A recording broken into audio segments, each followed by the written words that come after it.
অনেক দূর থেকে আপনাদের মাঝে উঠে বসেছি কিছু কথা বলার নিয়তে। তবে যদি আপনারা শ্রবণ করেন ধৈর্য সহকারে, তাহলে আমি নিজেকে বড় গর্বিত মনে করতে পারি। কারণ এত রাত পর্যন্ত আপনারা বসে আছেন। কারো তো এখানে থাকার পরে বাড়িতে যাওয়ার সময় পকেটে 500-1000 করে টাকা দেওয়া হবে না। যার যার মতো গাড়ি ভাড়া দিয়ে আসছেন, তাই না? বসে আছেন একমাত্র শুধুমাত্র কেবলমাত্র আল্লাহ তাআলা রাজি খুশির উদ্দেশ্যে। এই জন্য যারা দাঁড়িয়ে আছেন এদিক ওদিকে সকলকে দৃষ্টি আকর্ষণ করে বলবো, যেখানে কোরআন এবং হাদিসের আলোচনা করা হয়, বিশ্বনবী বলে ওই জায়গাটা সাধারণ কোনো জায়গা নয়, ওই জায়গাটা ওই দিনের জন্য জান্নাতের বাগান হয়ে যায়। এই জন্য এখন থেকে যদি জান্নাতের ভিতরে বসতে পারেন, তাহলে বাকি জীবন মৃত্যুর পরে আপনি জান্নাতের আশা করতে পারেন। আমি আশা করি বাংলাদেশের মানুষ অত্যন্ত সভ্য, কথা বললে বোঝে। তাদেরকে বলতেছি আপনারা দ্রুত মাহফিলের প্যান্ডেলের ভিতরে এসে বসে যান। আলহামদুলিল্লাহ আলহামদুলিল্লাহ নাহমাদুহু ওয়া নাস্তাঈনুহু ওয়া নাস্তাগফিরুহু ওয়া নাউযু বিল্লাহি মিন শুরুরি আনফুসিনা ওয়া মিন সাইয়্যাতি আমালিনা। من يهده الله فلا مضل له ومن يضلله فلن تجد له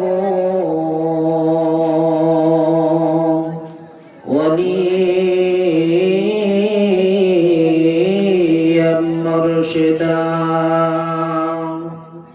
فقد قال الله تعالى وتبارك في كلامه المجيد والفرقان الحميد. أعوذ بالله من الشيطان الرجيم. بسم الله الرحمن الرحيم. قل تعالوا أتل ما حرم ربكم عليكم ألا تشركوا به شيئا وبالوالدين إحسانا ولا تقتلوا أولادكم من إملاق نحن نرزقكم وإياهم ولا تقربوا الفواحش ما ظهر منها وما بطن ولا تقتلوا النفس التي حرم الله إلا بالحق ذلكم وصاكم به لعلكم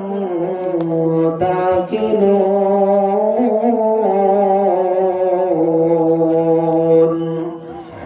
صدق الله العظيم وبلغ بلاغنا رسولنا الكريم. صلوا عليه وسلموا تسليما. اللهم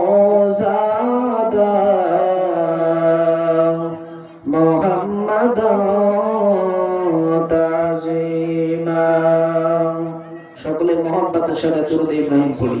আল্লাহুম্মা সাল্লি আলা মুহাম্মাদিন ওয়া আলা আলি মুহাম্মাদ কামা সাল্লাইতা আলা ইব্রাহিম।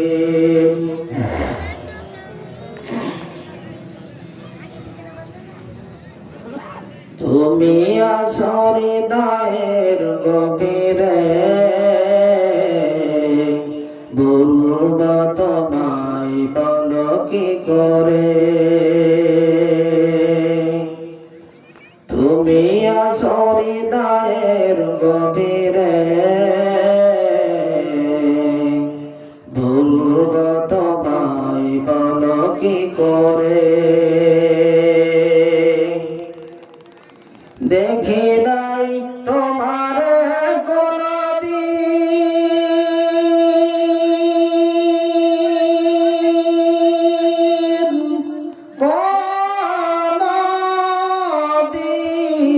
কোনদিন, কোনদিন দেখি নাই তোমার কোনদিন, তবুও তো স্মরণে মনি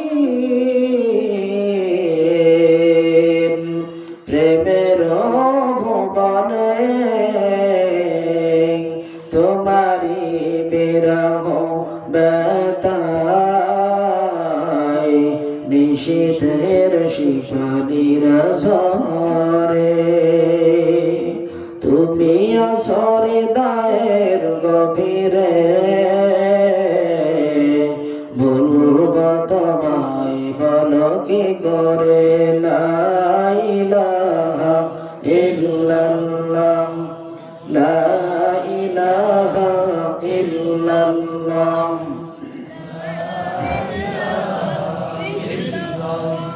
জোরে লা ইলাহা ইল্লাল্লাহ। বিল্লাল খেলিলেন প্রেমের খেলা, বিল্লাল খেলিলেন প্রেমের খেলা, উবাইয়া দিল পাথর চাপা। বিল্লাল খেলিলেন প্রেমের খেলা, উবাইয়া দিল পাথর চাপা। তবুও তিনি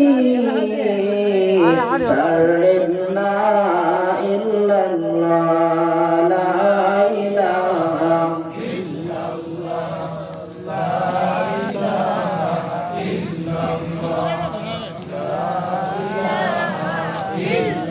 ভাইজান হাতে করে হাতের কাম, হাতে করে হাতের কাম, পায়ে করে পায়ের কাম। মুমিন মুসলমান সকলেই মিলে, মুমিন মুসলমান সকলেই মিলে ডাকো মাওলার নাম। লা ইলাহা ইল্লাল্লাহ, লা ইলাহা ইল্লাল্লাহ, লা ইলাহা ইল্লাল্লাহ। নবীজি আপনাই ভুলব না, আমরা আপনার দিওয়ানা। নবীজি আপনাই ভুলব না, আমরা আপনার দিওয়ানা। ও গো নবী শাফায়াত পাব, ও গো নবী শাফায়াত করেও, এটাই যে মোদের কামনা। লা ইলাহা ইল্লাল্লাহ, লা ইলাহা ইল্লাল্লাহ, মুহাম্মাদুর রাসূলুল্লাহ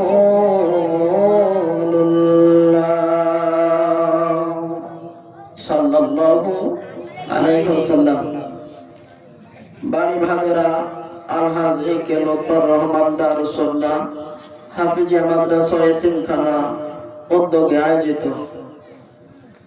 এই মহা ইসলামী সম্মেলনের সম্মানিত সভাপতি, জনগণমণ্ডিত বিখ্যাত আলেম দ্বীন মুদাক্কিক মুতাআম্মিক মুতাবায়্যিন হযরতুল আল্লাম জনাব হযরত মাওলানা ইউসুফ সাহেব সুতারপুরি সাহেব দাওয়াত বরকাতুহুম আলাহি। উপস্থিত আজকের মাহফিলের সম্মানিত সহ সভাপতি জনাব এ.কে.এম. ফজলুর রব সাহেব, উপস্থিত আজকের মাহফিলের আমন্ত্রিত উলামা ইকরাম, আমন্ত্রিত অতিথিবৃন্দ, বিশেষ করে আমার পূর্বে একজন আলোচনা করছেন আপনাদের এলাকার কৃতি সন্তান মজলুম আলেমে দ্বীন হাফেজ হযরত মাওলানা মুফতি রফিকুল ইসলাম মাদানী সাহেব, উপস্থিত মঞ্চে উপবিষ্ট নায়েবে দিগর নায়েবে রাসূল হযরত উলামা ইকরাম, বিশেষ করে আমার ডান পাশে বসে আছেন আমার অত্যন্ত আস্থাভাজন শ্রদ্ধাভাজন চাচা জনাব হযরত মাওলানা মুজিবুর রহমান সাহেব। দূর দূরান্ত থেকে আপনারা এসেছেন কোরআন প্রেমিক, হাদিস প্রেমিক, আল্লাহ প্রিয়, রাসূল প্রিয়, আল্লাহ পাকের আশিকিন, জাকিরিন, শাকিরিন, মুহিব্বিন, মুরব্বিন ইলম। সভাপতি উপস্থিত আছেন কলেজার টুকরা মা এবং বোনেরা, সকলের প্রতি অন্তরস্থল হইতে হৃদয় নিংড়ানো সালাম এবং শুভেচ্ছা রইল। আসসালামু আলাইকুম ওয়া রাহমাতুল্লাহি ওয়া বারাকাতুহু। ওয়া আলাইকুম আসসালাম। সম্মানিত হাজিরিন, আপনারা এখানে যারা বসে আছেন, মাগরিবের পর থেকে নিয়ে শুরু করে এত রাত পর্যন্ত বহু উলামা ইকরামের জবান থেকে কোরআন সুন্নাহর তথ্যবহুল আলোচনা শুনেছেন। আমিও গুনাহগার, আপনাদের ডাকে সাড়া দিয়ে ওপার থেকে এপার উঠে বসেছি। অনেক লম্বা জার্নি। গতকালকে কুষ্টিয়াতে প্রোগ্রামে ছিলাম, আজকে এখানে, আগামীকাল আবার মাদারীপুর। আল্লাহ চাই তো সামনের 11-12 তারিখে ওপারে চলে যাবো ইনশাআল্লাহ। আপনাদের দোয়ার বরকতে এসে বসেছি, আল্লাহ চাইছেন তাই আসতে পারছি। আপনারা আল্লাহ তাআলা আপনাদেরকে নিয়ে আসতেন তাই আসতে পারছেন। কথা বলেন ঠিক কিনা? এই মজলিসে যারা বসে আছেন, যত উলামা ইকরামের জবান দিয়ে যত কথা শুনেছেন, এবং আমি এখন যেটা বলবো শুধু আজকে নয়, আপনার ব্যক্তি জীবন 50, 60, 70, 80, 90, 100 বছর বয়স ভর জিন্দেগিতে কত রাত জেগে কত বক্তার মুখ থেকে কত জায়গায় এই কোরআনের মাহফিল শুনলেন, কত জায়গায় এই কোরআনের জলসা শুনলেন, বেগয়রে হিসাব আমার মনে হয় আপনাদের হিসাব নাই। কথা বলেন ঠিক কিনা? মুসলিম ধর্মের ভিতরে জন্মগ্রহণ করার কারণে একজন আরেকজনের বিষয় পর্যায়ে আলোচনা করতে করতে দেখা গেছে যেখানে যারা বসে আছেন সকলে মুসলমান। আপনার জন্য দুনিয়াতে কোন কাজটা করা হারাম, কোন কাজটা করা হারাম, কোন কাজ করলে গুনাহ হবে, কোন কাজ করলে নেকি হবে, এই সম্পর্কে প্রয়োজনীয় জান্নাতে যাইতে যতটুকু মাসলা মাসাইল প্রয়োজন, আমার মনে হয় সামনে পিছনে ডাইনে বামে যে যেখানে দাঁড়িয়ে আছেন বসে আছেন সকলের জানা আছে। একটু জোরে বলেন কথা ঠিক কিনা? অনেকে বলবেন হুজুর জান্নাতে যাইতে যতটুকু মাসলা মাসাইল প্রয়োজন আমরা বেশি কিছু জানি না। আমি বলবো যতটুকু দরকার অতটুকু আপনারা সকলেই জানেন। এটা প্রমাণ করার জন্য একটু কয়েকবার প্রশ্ন করব, যদি জানা থেকে সঠিক উত্তর দিবেন। ভাইয়া বলুন তো, সুদ হালাল না হারাম? হারাম। যারা জবাব দিলেন না তারা কি খাওয়া শুরু করছে? কণ্ঠ দিয়েছে আল্লাহ, আল্লাহর দেওয়া কণ্ঠ উজাড় করে দিয়ে বলেন সুদ হালাল না হারাম? ঘুষ হারাম, মিথ্যা কথা বলা, মিথ্যা মামলা করা, মিথ্যা মামলার সপক্ষে সাক্ষী দেওয়া, শূকরের গোশত খাওয়া, কুকুরের গোশত খাওয়া, গরুর গোশত খাওয়া, গরুটা জবাইয়ের আগে যদি ইন্তেকাল করে তাহলে কি হবে? খাসির গোশত খাওয়া, নিজ দিয়ে জবাই না মুখ দিয়ে এক কোপে মাথা আলাদা হয়েছে। আমাদের দেশে যেটা করে হিন্দু দাদা ভাইরা, ওনারা এক কোপে মাথা আলাদা করে। আমার এইগুলা বডি একটু ভালো বুঝলাম, বডি দেয় যারা বলে, এইটা যারা করে এটা কি খাওয়া হালাল না হারাম?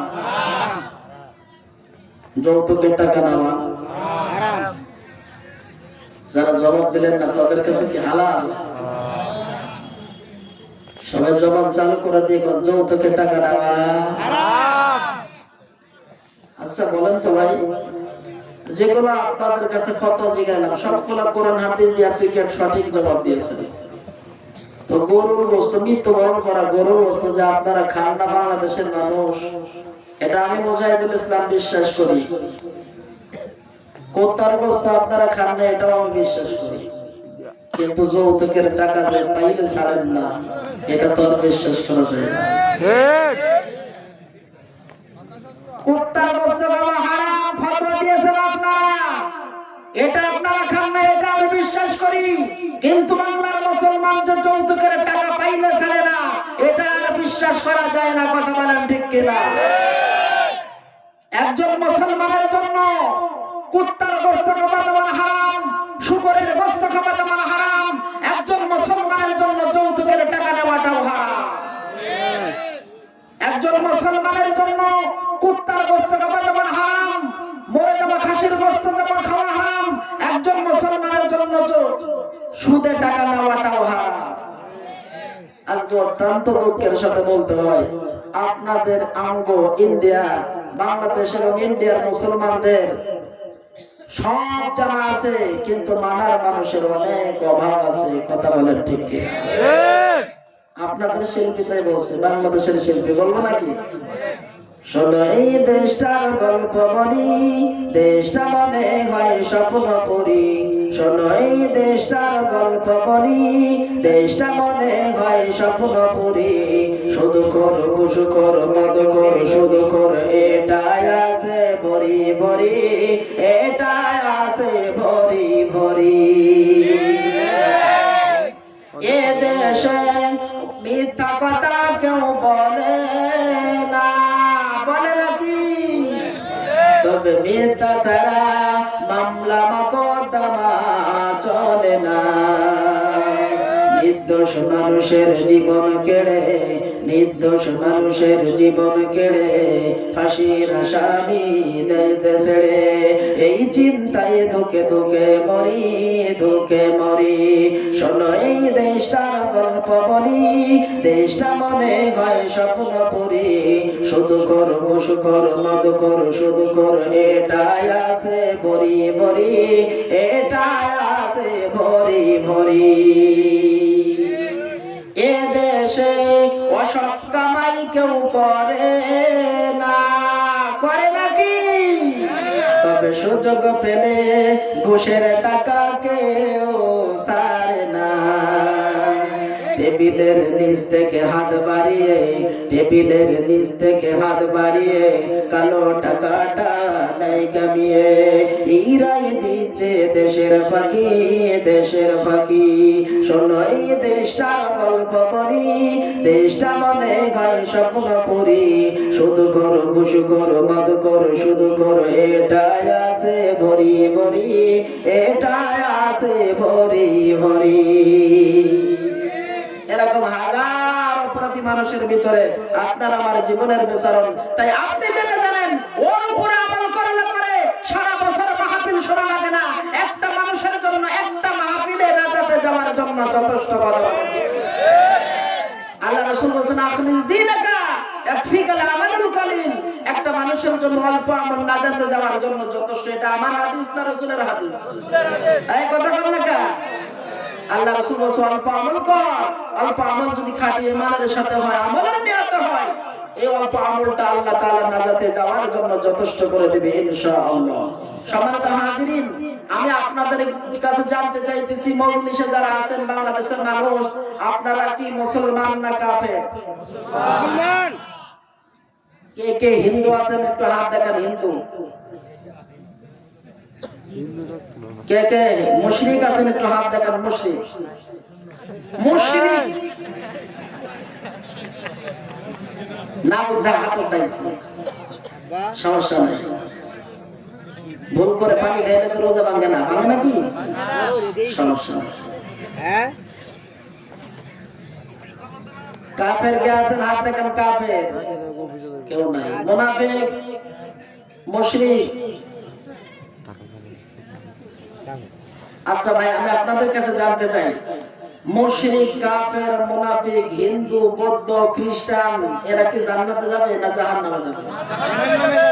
তাহলে আমি আপনার আপনাদের কাছে জানতে চাইলাম কে কে হিন্দু আছেন, বৌদ্ধ আছেন, খ্রিস্টান আছেন, মুশরিক আছেন, আপনারা হাত উঠান নাই, বাট আপনারা বুঝাইতে চাইলেন হুজুর আমরা এই ইসলামকে ধরলেন লোক কেউ এখানে নাই, আমরা যারা আছি সবাই সাকরা মুসলমান। কথা ঠিক তো? এখন আপনি যে মুসলমানের তালিকায় আপনার নামটা আছে না মুশরিকের তালিকায় চলে গেছে, এটা যদি প্রমাণ করে কোরআন দিয়ে, তাহলে কি সমস্যা হবে?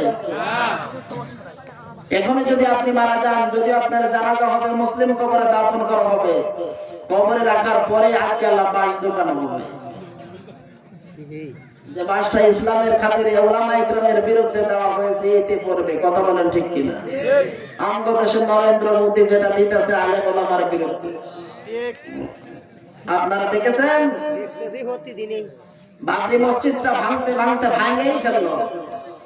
এরপরে বাগদাদের আমলে যে জমিটা ছিল আমাদের মাদ্রাসা, মসজিদে, এতিমখানায়, কবরস্থানে দান করে গেছিল, এখন ওনার কামড় জমে উঠছে, ওই জায়গাগুলো সব তার নেওয়া লাগবে। অনেক জায়গা নিচে, অনেক জায়গা নিতে পারে নাই, তার মধ্যে আমার মাদ্রাসার জায়গাটাও নেওয়ার জন্য ঘর ভাঙা শুরু করছিল, ঘরগুলো ভেঙে ফেলছিল।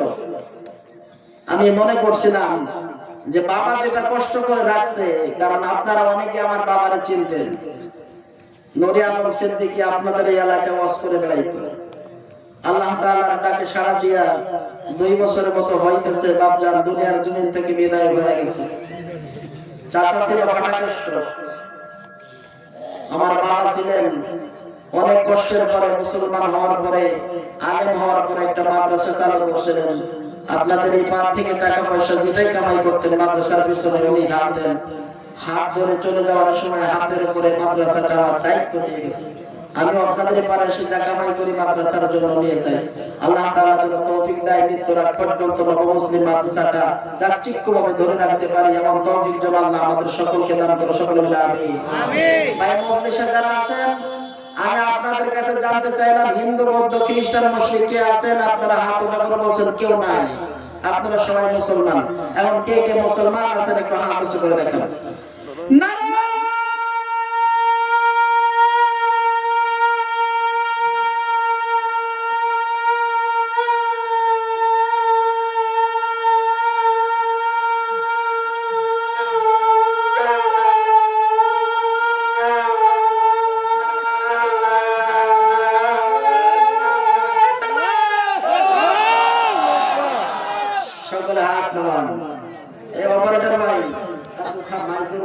সাউন্ড ঠিক আছে তো?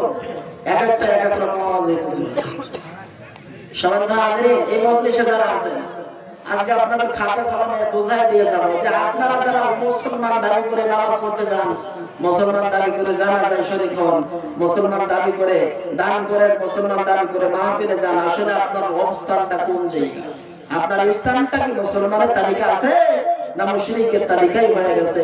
এটা এই মুহূর্তে প্রমাণ করে দেওয়া হবে। তার আগে আমি আপনাদের কাছে জানতে চাই, যদি হাত উঁচু করে আশা করি যে আমি জান্নাতের দাবিদার, জান্নাতে যেতে চাই, জান্নাতে যেতে চাই, জান্নাতে যেতে পারবো? দাড়ি রাখলে জান্নাতে যাওয়া যাবে? পাগড়ি বাঁধলে না, টুপি মাথায় দিলে না, কেন? বাস্তবতা হলো এটাই, দাড়ি রাখলে যদি জান্নাতে যাওয়া যেত। বাংলার মুসলমান ইতিহাস তালাশ করে দেখো, রবীন্দ্রনাথ ঠাকুর 1 নম্বর জান্নাতি মানুষ হইতে পারত। মাথায় টুপি দিলে যদি জান্নাতে যাওয়া যেত, তাহলে স্বামী বিবেকানন্দ 1 নম্বর জান্নাতি মানুষ হইতে পারত। মাথায় পাগড়ি দিলে যদি জান্নাতে যাওয়া যেত, তাহলে ভারতের শেখরাও 1 নম্বর জান্নাতি মানুষ হইতে পারত। তবে দাড়ি টুপি পাগড়ি আল্লাহর নবীর সুন্নাত, এটা আপনাকে আমাকে মানতেই হবে, মাসবে। তবে অতক্ষণ পর্যন্ত দাড়ি টুপি পাগড়ির মূল্য আল্লাহর দরবারে হবে না, যতক্ষণ না পর্যন্ত আপনার আমার গোটা জীবনের পা থেকে মাথা পর্যন্ত, রান্নাঘর থেকে নিয়ে জাতীয় জীবন পর্যন্ত সকল জায়গায় আল্লাহর দাবিদার এই কোরআনের আইন মেনে বিশ্বনবী জনাব হযরত মুহাম্মদুর রাসূলুল্লাহ সাল্লাল্লাহু আলাইহি ওয়াসাল্লাম এর আদর্শ মানিত একজন মানুষ হতে না পারবেন, কত সময় পর্যন্ত কেউ আমি আল্লাহর জান্নাতের আশা করতে পারি না। আমার ভাইরা বোনেরা, এই মজলিসে যারা আছে, কে জান্নাতে যাবেন আর কে জাহান্নামে যাবেন? আমি চেহারা থেকে তামিল করতে পারবো না রে ভাই। কিন্তু এই মজলিসে আপনারা যারা বলেছেন আমি হিন্দু নই, বৌদ্ধ নই, খ্রিস্টান নই, মুশরিক নই, আমি গোলাম মুসলমান, ওরে বাজার রাজার নামটা মুসলমানের তালিকা আছে, ওই ব্যক্তির জন্য আল্লাহর জান্নাত বরাদ্দ আছে। আর যার নামটা মুসলমানের তাকে বাদ পড়ে মুশরিকের দলভুক্ত হয়ে গেছে, ওই ব্যক্তির জন্য আল্লাহর জান্নাত হারাম হয়ে গেছে। এই মজলিসে কে যাবে না, কে দুনিয়ার জমিন থেকে কে কবে কোন দিন কোন সময় এই দুনিয়ার জমিন থেকে বিদায় হয়ে যাবেন কেউ কিছুই জানি না। আল্লাহ তাআলা কোরআনের ভিতরে বলেছেন কুল্লু নাফসিন যায়িকাতুল মাউতি সুম্মা ইলাইনা তুরজাউন।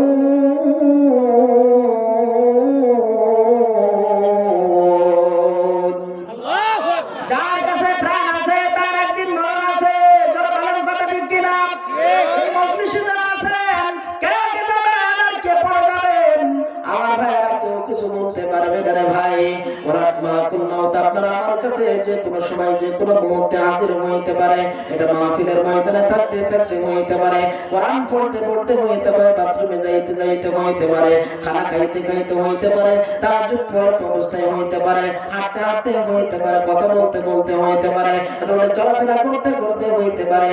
যে কোনো সময় যে কোনো মুহূর্তে আপনার আমার সামনে মালাকুল মউত হাজির হবে।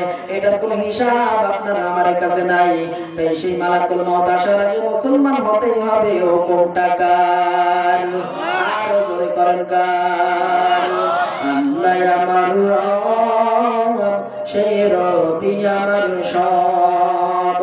আল্লাহ আমার রব, সেই রবি আমার সব। দমে দমে তন মনে তারি অনুভব, দমে দমে তন মনে তারি অনুভব। আল্লাহ আমার রব, সেই রবি আমার সব। আল্লাহ আমার রব, সেই রবি আমার সব। জবান চালু করে দিয়ে বল আল্লাহু আকবার। এই মালাকুল মউত আপনার কাছে আসবে। কে কবে কোন দিন কোন সময় হঠাৎ এই মাহফিল ময়দানে বসে আছি, বাড়িতে যাওয়ার পরে হঠাৎ অসুস্থ। আমার ভাইয়ের স্থানীয় ডাক্তার ফোন দেওয়া হলো, ডাক্তার আপনার বাসায় চলে গেল। ডাক্তার সাহেব যা ডাকবেন একটা মেশিন বের কইরা কানের ভিতরে ঢুকানোর পরে এবার আপনার বুকের ভিতরে একটা মেশিন লাগাইয়া দেয়। আমার ভাইরা দুনিয়ার এই ঘড়ির ভিতরে একটা ব্যাটারি আছে, যারা বলেন আছে না নাই?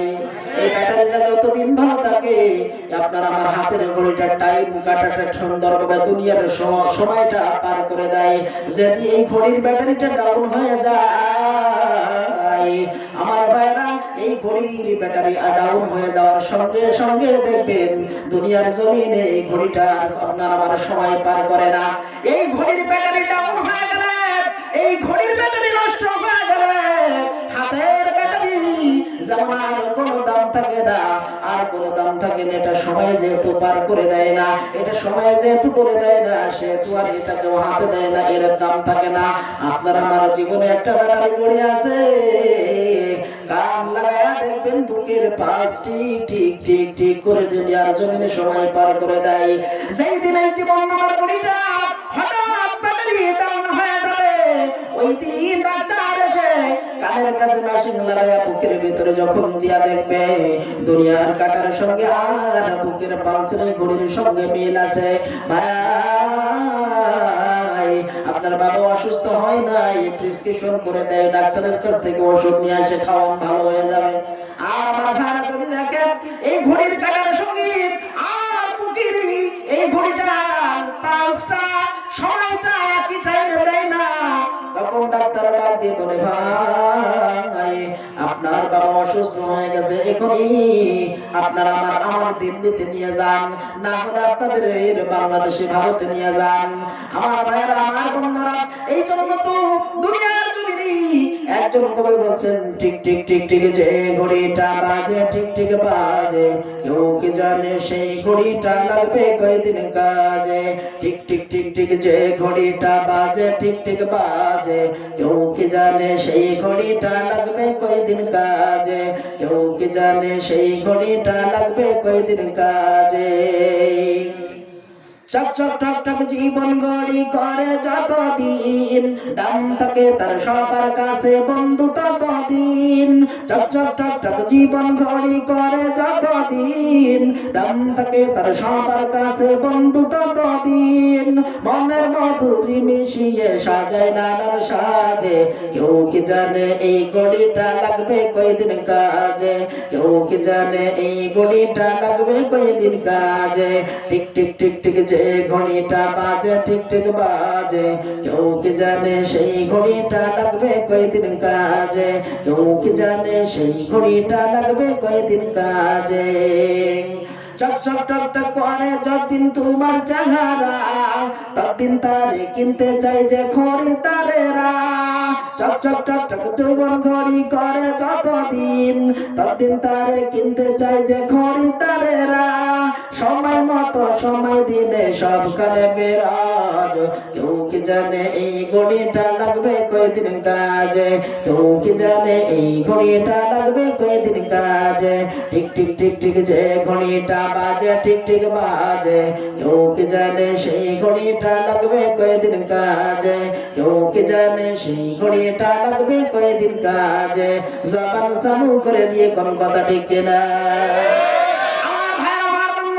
ওই ঘড়ির ব্যাটারি ডাউন হওয়ার আগে আপনি আমি যদি মুসলমানের দুনিয়া কবরের যাত্রী হইতে পারে, আল্লাহর কসম যদি আপনার জানাজা নামাজ কেউ না পড়ায়া এমনি মাটি দিয়া দেয়, যদি আপনি জান্নাতি মানুষ হয়ে থাকেন, দুনিয়ার জমিন থেকে জান্নাতি মানুষ হয়ে যদি মৃত্যুবরণ হইতে পারেন, যদি জানাজা নাও দেয়, কবরে রাখার সঙ্গে সঙ্গে আল্লাহ আপনার কবরে জান্নাত বরাদ্দ করে দেবে।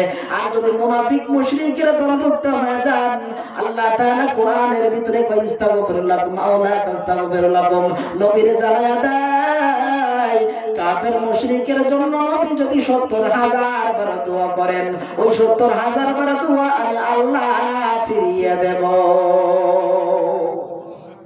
এ বাংলা মুসলমান, একজন কাফের মুশরিকের জন্য আল্লাহর কাছে যদি নবী ৭০,০০০ বার দোয়া করে, এই দোয়াটা যদি আমার আল্লাহ কবুল না করে ফিরিয়ে দেয়, আমি আপনাদের কাছে জানতে চাই, আমগো ইন্ডিয়ার সব আলেম মিলা, আপনাদের বাংলাদেশের সব আলেম মিলা যদি একবারে আল্লাহর কাছে ১,০০,০০০ বার দোয়া করা হয়, আপনারা বলেন তো এই দোয়া কি আল্লাহর দরবারে কবুল হওয়ার যোগ্য হবে নাকি? এই জন্য আমার ভাইরা, এই দুনিয়ার জমিনে যারা আছেন, এ আল্লাহর বানানো জান্নাত একটা, সর্বনিম্ন জান্নাতের দাবিদার যদি কেউ হতে চাও, সর্বনিম্ন যদি কোনো ছেলে পরীক্ষা দিয়ে পাস করতে চাই, সর্বনিম্ন প্রতিটা সাবজেক্টে যেমন ৩৩ নাম্বার থাকা লাগে, ঠিক তেমনি প্রতিটা সাবজেক্টে যদি ৩৩ পায়া পাস করে, এ যেমন টেনে পাস করলো, আল্লাহর একটা জান্নাতের সর্বনিম্ন জান্নাতের দাবিদার মরণের পরে যদি তুমি হতে চাও, এই দুনিয়ার জমিনে যতদিন বাঁচবেন, যতদিন দুনিয়ার জমিনে কাটাইবেন, এই দুনিয়ার জমিনে থাকাকালীন কমসে কম প্রতিটা মানুষের ৫টা আমল করা লাগবে। জোরে জোরে কন্যা কয়টা আমল? জোর হলো না, আরো জোরে মারো। এ আমার ভাইরা, এই মসজিদে যারা আছেন, এ ৫ আমল যদি আপনার আমলনামায় থাকে, মরণের পরে কবরের জিন্দেগি থেকে ওঠার পরে যখন বিচারের কাজ শুরু হয়ে যাবে, আল্লাহ তাআলা সিংহাসনের পরে বসে ডাক দিবেন, লিমানিল মুলকুল ইয়াউম লিল্লাহিল ওয়াহিদিল কাহ্হার।